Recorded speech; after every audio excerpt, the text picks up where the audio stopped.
Welcome back for calculus. Here's lesson 1. We're finishing up our parent functions.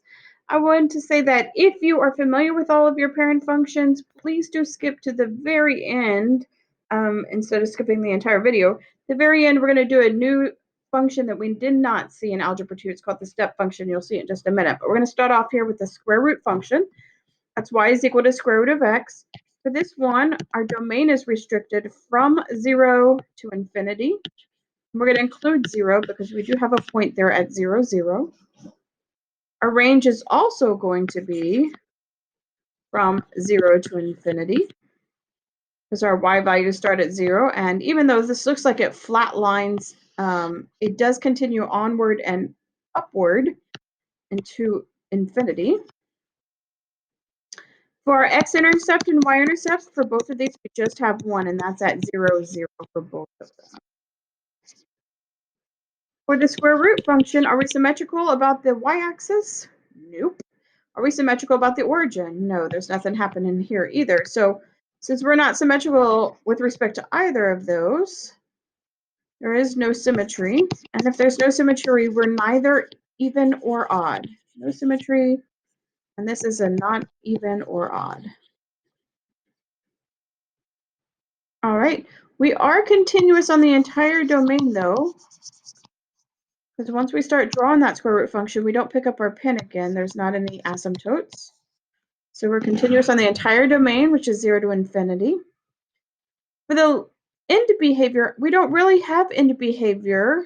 So I would say the limit as x goes to negative infinity of f of x does not exist because our function doesn't go to negative infinity. We do have right end behavior though. The limit as x goes to infinity of f of x is infinity. Again, it continues onward and upward.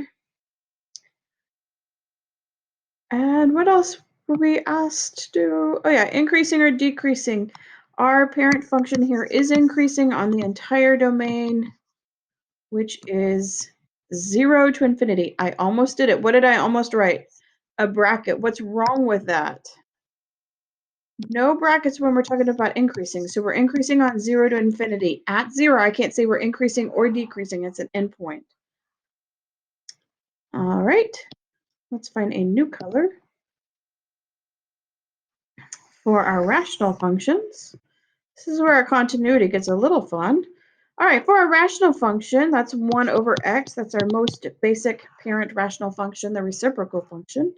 Our domain is going to be everything except for 0, because what's happening at x equals 0? We have an asymptote. So we're going to go from negative infinity to 0, but not included, union 0 to infinity. Same thing for our range, because what's happening at y equals 0? We have an asymptote there as well. So from negative infinity to 0, union 0 to infinity. Since we have an asymptote on both the x-axis and the y-axis, do we have an x-intercept or a y-intercept? We do not have either of those, so none. For our symmetry, this piece up here, if I rotate it 180 degrees around that origin, is going to give me this piece down here. So we are symmetric with respect to the origin. And that means we have an odd function.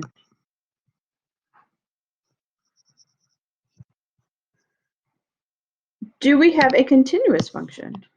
We do not, right?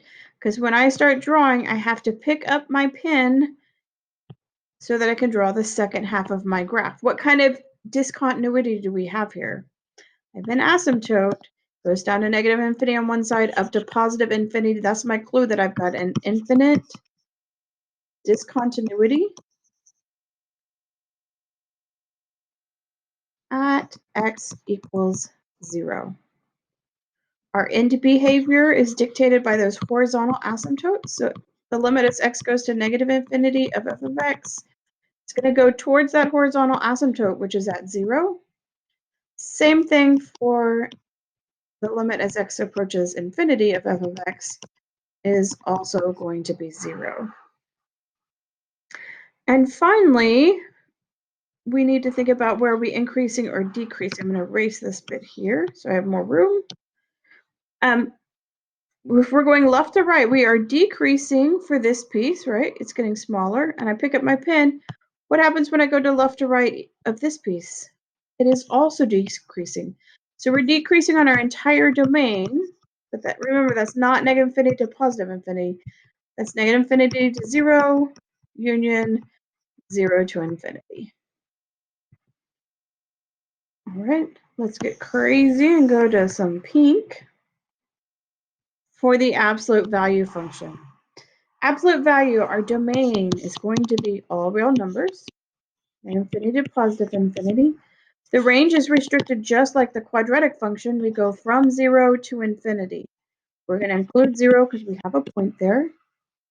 Our x-intercept, y-intercept, both are 0, 0, because that is where we intercept the x-axis and the y-axis.